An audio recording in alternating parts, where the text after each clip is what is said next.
ഈശോ മിശിഹായ്ക്ക് സ്തുതിയായിരിക്കട്ടെ. ഈശോയിലേറ്റ സ്നേഹിക്കപ്പെട്ട സഹോദരരെ, ആഭ്യന്തര ആത്മീയതയുടെ 32ാമത്തെ സെഷനാണല്ലോ ഇത്. ഒന്നാം സദനത്തെ പശ്ചാത്തലമാക്കിക്കൊണ്ടുള്ള 25ാമത്തെ സെഷനും. ഹല്ലേലൂയ, ഹല്ലേലൂയ, ഹല്ലേലൂയ. അമ്മ ത്രേസ്യയുടെ പങ്കുവെക്കലിൽ അമ്മ ത്രേസ്യ തന്നെ നേരത്തെ എഴുതിയ സുഹൃത സരണി എന്നുള്ള പുസ്തകത്തിൽ പൈശാചികമായ പ്രലോഭനങ്ങളെക്കുറിച്ച് നൽകിയിരിക്കുന്ന ഉപദേശങ്ങൾ അത് നേരത്തെ നൽകിയതായതുകൊണ്ട് ഇവിടെ നൽകുന്നില്ല എന്ന് ആഭ്യന്തര വിവരണത്തിൽ അമ്മ ത്രേസ്യ പറയുന്നുണ്ട്. അത് വെച്ചുകൊണ്ട് നമ്മൾ സുഹൃത്സരണിയിലെ 38-39 അധ്യായങ്ങളിലൂടെ നമ്മളത് കടന്നു പോവുകയാണല്ലോ. സാത്താൻ പ്രത്യേകിച്ച് ഒന്നാം സദനത്തിൽ ഒരുക്കുന്ന കെണികളെ മനസ്സിലാക്കാനായിട്ട് നമ്മൾ 38ാം അധ്യായത്തിൽ സുഹൃത്സരണിയിൽ 38ാമത്തെ അധ്യായത്തിൽ 6ാമത്തെ ഖണ്ഡികയിലേക്കാണ് ഇപ്പോൾ വന്നിരിക്കുന്നത്. സാത്താൻ ഒരുക്കുന്ന നിശബ്ദമായ മാരകമായ കെണികളെ മനസ്സിലാക്കാൻ. Hallelujah, hallelujah. ഇനിയും ഒരു സംഗതി കൂടി എനിക്ക് നിങ്ങളോട് പറയാനുണ്ട്. അതായത് കർത്താവ് ഒരനുഗ്രഹം നമുക്ക് തന്നിട്ടുണ്ട് എന്ന് ബോധ്യമാവുമ്പോൾ അത് അവിടുത്തെ ദാനമാണെന്നും അത് തിരിച്ചെടുക്കുവാൻ അവിടത്തേക്ക് അവകാശമുണ്ടെന്നും നാം വിസ്മരിക്കരുത്. ദൈവത്തിൻ്റെ വിശാല പരിപാലനയിൽ പലപ്പോഴും വാസ്തവത്തിൽ അങ്ങനെ സംഭവിക്കാറുമുണ്ട്. അപ്പോൾ നമുക്ക് ഒന്നാം സദനത്തിൽ ആത്മീയതയിൽ നമ്മൾ കടന്നു കയറി മുന്നോട്ട് നീങ്ങുമ്പോൾ ദൈവത്തിൻ്റെ അനുഗ്രഹങ്ങൾ ദൈവം നമുക്ക് തരും, സംശയമൊന്നുമില്ല. അത് അവിടുത്തെ ദാനമാണ്. അവിടുന്ന് മുൻകൂട്ടി കരുതി വച്ചിരിക്കുന്ന കൃപാവരങ്ങൾ, കൃപാസമർത്ഥം നമുക്ക് തരുന്നതാണ്. അങ്ങനെ ലഭിക്കുമ്പോൾ നമുക്കൊരു ബോധ്യമുണ്ടാവണം, എപ്പോഴും ഇത് ദൈവത്തിൻ്റെ ദാനമാണ്. നമ്മുടെ അധ്വാനത്തിൻ്റെ ഫലമല്ല, നമ്മൾ അവകാശപ്പെട്ട് നമ്മൾ നേടിയെടുക്കുന്നതല്ല. ദൈവം തൻ്റെ കൃപാസമൃദ്ധിയിൽ സൗജന്യമായിട്ട് തരുന്നതാണ്. അവിടുത്തെ തിരിഹിതം മാത്രമാണത്. അതുകൊണ്ട് എന്താണ്, അത് വേണമെങ്കിൽ അവിടത്തേക്ക് തിരിച്ചെടുക്കാനുള്ള അവകാശമുണ്ട്. തോമസ് അക്കംബസിൻ്റെ ക്രിസ്ത്യാനികരണം എന്നുള്ള പുസ്തകത്തിൽ ഈ ഒരു ആശയം അദ്ദേഹം മനോഹരമായിട്ട് പങ്കുവെക്കുന്നതായിട്ട് നമുക്ക് കാണാനായിട്ട് സാധിക്കും. നീ അനുഭവിക്കുന്ന ആത്മീയ അനുഭവങ്ങളും അനുഭൂതികളും അത് നിൻ്റെ സ്വന്തമല്ല. അതുകൊണ്ട് ഇടയ്ക്ക് അത് ഇല്ലെന്നായി പോകുമ്പോൾ നിൻ്റെ അവകാശം, നിൻ്റെ സ്വന്തമായ എന്തോ ദൈവം നിന്നിൽ നിന്ന് പിൻവലിച്ചു എന്ന രീതിയിൽ നീ പരാതിപ്പെടേണ്ട, അസ്വസ്ഥപ്പെടേണ്ട. ദൈവം ഒരു സൗജന്യമായിട്ട് സമ്മാനമായിട്ട് നിനക്ക് തന്നത് ഇപ്പോൾ എടുത്ത് മാറ്റിയെന്ന് മാത്രമേ ഉള്ളൂ. ഇപ്പം നീ അനുഭവിക്കുന്ന ഇല്ലായ്മ, ശൂന്യത, അതാണ് നിൻ്റെ തനി നിറം, യഥാർത്ഥ അവസ്ഥ എന്ന് നീ മനസ്സിലാക്കണം. ഇത് തന്നെയാണ് അമ്മ ത്രേസ്യ മറ്റു വാക്കുകളിലൂടെ പറയുന്നത്. അവിടെ നമുക്ക് ഏത് ആത്മീയ അനുഗ്രഹം, കൃപാവരം, പ്രാർത്ഥിക്കാനുള്ള ചൈതന്യമോ ദൈവിക ജ്ഞാനമോ ശുശ്രൂഷയുടെ വരമോ ത്യാഗസന്നദ്ധത എന്തുമായിക്കോട്ടെ, അത് നമുക്ക് ഇപ്പോൾ അനുഭവപ്പെടുന്നുണ്ടെങ്കിൽ എപ്പോഴും നമ്മോട് തന്നെ പറയണം, ഇതെൻ്റേതല്ല, ഞാൻ നേടിയെടുത്തതല്ല. ദൈവം എൻ്റെ ഇല്ലായ്മ കണ്ടിട്ട് കരുണ തോന്നിയിട്ട് എൻ്റെ മേലൊരു കൃപാവരം തന്നു എന്ന് മാത്രമേ ഉള്ളൂ. അവിടത്തേക്ക് അതുവഴി എന്തോ പദ്ധതിയുണ്ട്, അത് പൂർത്തീകരിക്കാൻ ഞാൻ ശ്രദ്ധിക്കേണ്ടത്.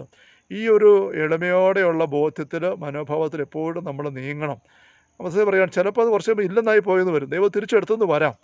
ദൈവത്തിന് അത് പിശുക്ക് കാണിക്കുന്നത്, നമ്മോട് മല്ല് കാണിക്കുന്നതും അല്ല, മറിച്ച് ദൈവത്തിൻ്റെ വിശാലമായ പരിപാലനയിൽ ദൈവം പലപ്പോഴും അങ്ങനെ ചെയ്യാറുമുണ്ട് എന്ന് പറഞ്ഞിരിക്കുകയാണ്. അത് നമ്മുടെയും ചുറ്റുമുള്ള ദൈവജനത്തിൻ്റെ വളർച്ചയ്ക്ക് വേണ്ടിയിട്ടാണ്. ഇതിൻ്റെ ചില ഉദാഹരണങ്ങൾ അമ്മ ത്രേസ്യ പറയുന്നുണ്ട്, നമുക്ക് നന്നായിട്ട് തിരിയും. സഹോദരിമാരെ, നിങ്ങൾക്ക് തന്നെയും ഇതൊരിക്കലും അനുഭവപ്പെട്ടിട്ടില്ലയോ? എനിക്ക് ഉണ്ട്. ഒരു ഉദാഹരണം അമ്മ ത്രേസ്യ പറയുകയാണ്. ചില സമയങ്ങളിൽ എനിക്ക് തോന്നും ഞാൻ തികഞ്ഞ നിസ്സംഗത പ്രാപിച്ചു കഴിഞ്ഞുവെന്ന്. സ്വയം നിഗ്രഹം, ഒന്നിനോടും സാങ്കത്യമില്ലാത്ത, ആസക്തിയില്ലാത്ത, ഒട്ടലില്ലാത്തൊരവസ്ഥയിലേക്ക് എൻ്റെ ഹൃദയം വളർന്നു കഴിഞ്ഞിരിക്കുന്നു എന്നൊരു തോന്നൽ ചിലപ്പോൾ എനിക്ക് ഉണ്ടായിട്ടുണ്ട്. അമ്മ ത്രേസ്യ പറയുകയാണ്, അത് ശരിയാണെന്ന് പരീക്ഷണം കൊണ്ട് സ്പഷ്ടമായിട്ടുമുണ്ട്. അങ്ങനെയുള്ള നിസ്സംഗതയോടെ നീങ്ങാനായിട്ടും പെരുമാറാനായിട്ടും സംസാരിക്കാനായിട്ടും പല അവസരങ്ങളിൽ സാധിച്ചിട്ടുമുണ്ട്. അമ്മ ത്രേസ്യ പറയുകയാണ്, അത് സ്പഷ്ടമായിട്ട് എനിക്കുള്ള കാര്യം തന്നെ. എന്നാൽ പിന്നീടൊരിക്കൽ ഞാൻ സ്വയം വിസ്മരിച്ചു പോയെന്ന് തോന്നുമാറ് ചില സാധനങ്ങളുടെ പേരിൽ, അത് കഴിഞ്ഞ ദിവസം ഒരുപക്ഷെ പുച്ഛിച്ച് പുറന്തള്ളിയവ ആയിരിക്കാം, എനിക്ക് ശക്തിയായ പക്ഷമുണ്ടെന്ന് അനുഭവപ്പെടും.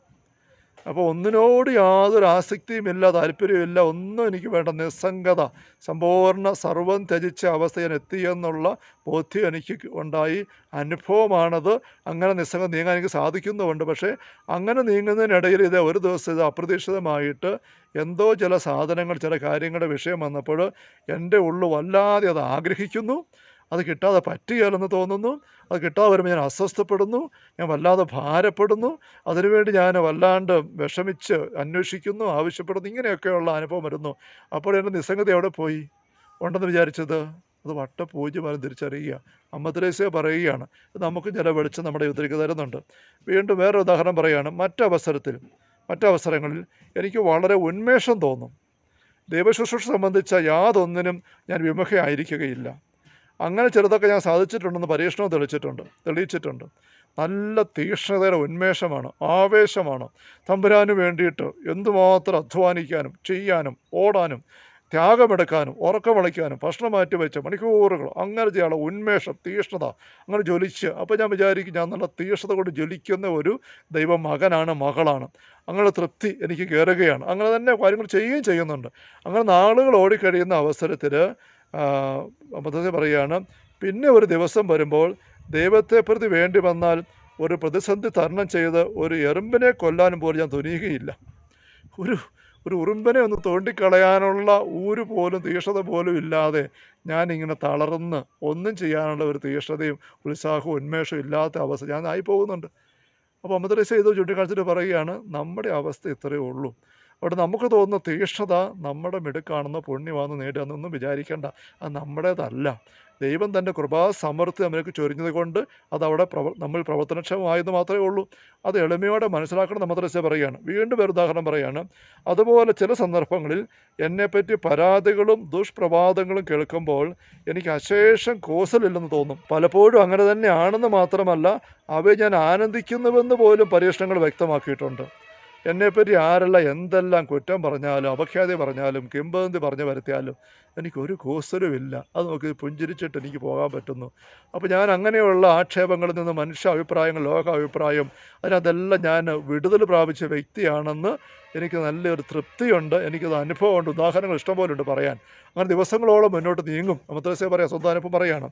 പക്ഷേ ചില ദിവസങ്ങളിൽ ഒരൊറ്റ വാക്ക് ആരുടെയെങ്കിലും വായിൽ നിന്ന് വരുന്നൊരു കുത്തുവാക്ക്, കുറ്റപ്പെടുത്തൽ അല്ലെങ്കിൽ പരിഹാസവാക്ക് എന്നെ വ്യസനിപ്പിക്കുകയും ഐഹികവാസം ഒന്ന് അവസാനിച്ചെങ്കിൽ എന്ന് ആഗ്രഹിക്കത്തക്ക വിധം എനിക്ക് മടുപ്പ് തോന്നുകയും ചെയ്യും.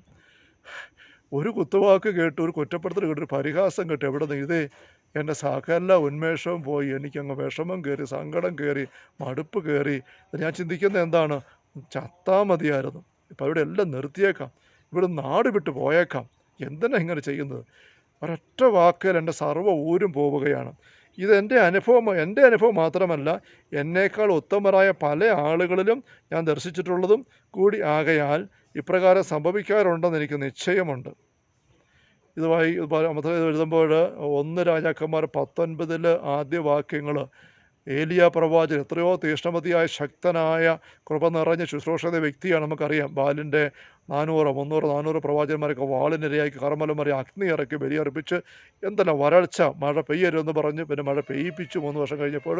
അതുപോലെയുള്ള വലിയ അടയാളങ്ങളും മരിച്ചവരെ ഓർപ്പിക്കാൻ മാത്രമുള്ള കൃപയുള്ള വ്യക്തി. പക്ഷേ ജെസബൽ എന്നുള്ള ആ രാജ്ഞി നാളെ ഈ നേരമാകുന്നതിന് മുമ്പ് നിന്നെ അരിഞ്ഞു വീഴ്ത്തുമെന്നുള്ള ഭീഷണി മുടക്കി കഴിഞ്ഞപ്പോൾ ഏലിയ ചെയ്യുന്നത് ഭയന്ന് പലായനം ചെയ്യുകയാണ്. 40 ദിവസം നിർത്താതെ മരുഭൂമിയിലൂടെ ഓടിയിട്ട് സീനാമലയിലെ ഹോറബിൽ ചെന്ന് ഒരു പൊത്തിക്കയറി ഒളിച്ചിരിക്കാൻ മാത്രം അത്ര ഭീരുത്വത്തിൻ്റെ ആളായിട്ട് ഏലിയ കാണപ്പെടുന്നത് നമ്മൾ കാണുന്നുണ്ട് ഈ പറഞ്ഞ 1 രാജാക്കന്മാർ 19 ആദ്യ വാക്യങ്ങളിലും. അപ്പോൾ എന്തുമാത്രം കൃപയുള്ള ആളാണ്. ഈ പറഞ്ഞ 400 വരുന്ന ബാലിൻ്റെ പ്രവാചകരെയും മഹാരാജാവിനെയും ജനക്കൂട്ടം മുഴുവനും ഒറ്റയ്ക്കൊന്ന് വെല്ലുവിളിച്ച ആളാണ് ഏതാനും ദിവസം മുമ്പ്, 2 ദിവസം മുമ്പ്. പക്ഷെ ഇപ്പോഴോ ഈ ഒരു പീറപ്പെണ്ണിൻ്റെ ആ ജെസബൽ, ആഹാബ് രാജാവ് തൻ്റെ കൂടെയുണ്ട്, പക്ഷെ എന്നിട്ടും ആ രാജ്ഞിയുടെ ഒറ്റ ഭീഷണി കേട്ടിട്ട് ഇങ്ങനെ പലായനം ചെയ്യുകയാണ്. ഇതാണ് ദൈവത്തിൻ്റെ കൃപ നമ്മളെ താങ്ങുമ്പോൾ നമുക്ക്. ഞാൻ എനിക്ക് പറഞ്ഞിട്ടുണ്ട്, ദൈവമനുഷ്യ സ്നേഹിത എന്ന പുസ്തകം മരിയവാഴ്ത്തോർത്ത് പങ്കുവെക്കുന്നതിനകത്ത് ഈശോയുടെ ഗസമേതോട്ട അനുഭവത്തെപ്പറ്റി പറഞ്ഞുകൊണ്ട് ഈശോ പറയുന്നൊരു ഭാഗം, കൃപാവരം നമ്മളെ ശക്തിപ്പെടുത്തുമ്പോൾ ഈ ലോകം മുഴുവനെ ഒറ്റയ്ക്ക് വെല്ലുവിളിക്കാനുള്ള കരുത്ത് നമുക്ക് അനുഭവപ്പെടും. ഈ ഭൂഗോളം മുഴുവനെയും നമ്മുടെ വിരലയിലെടുത്തൊരു വോളിബോൾ പന്തിട്ട് ഇങ്ങനെ വട്ടം വിരലയിട്ട് കറക്കുന്ന പോലെ ഈ ഭൂമി മുഴുവനെ ഒറ്റയ്ക്ക് കറക്കാൻ നമുക്ക് തോന്നും. അതുപോലെയുള്ള കരുത്ത് അനുഭവപ്പെടും. എന്നാൽ ദൈവത്തിൻ്റെ കൃപാവരം നമ്മളിൽ നിന്ന് മാറി നിൽക്കുന്ന അവസരത്തിൽ ഒരു പൂവിൻ്റെ എതള് താങ്ങിപ്പിടിക്കാനുള്ള കരുത്ത് പോലും നമുക്ക് കാണുകയില്ല. അതുപോലെ നമ്മൾ തളർന്നു പോകും.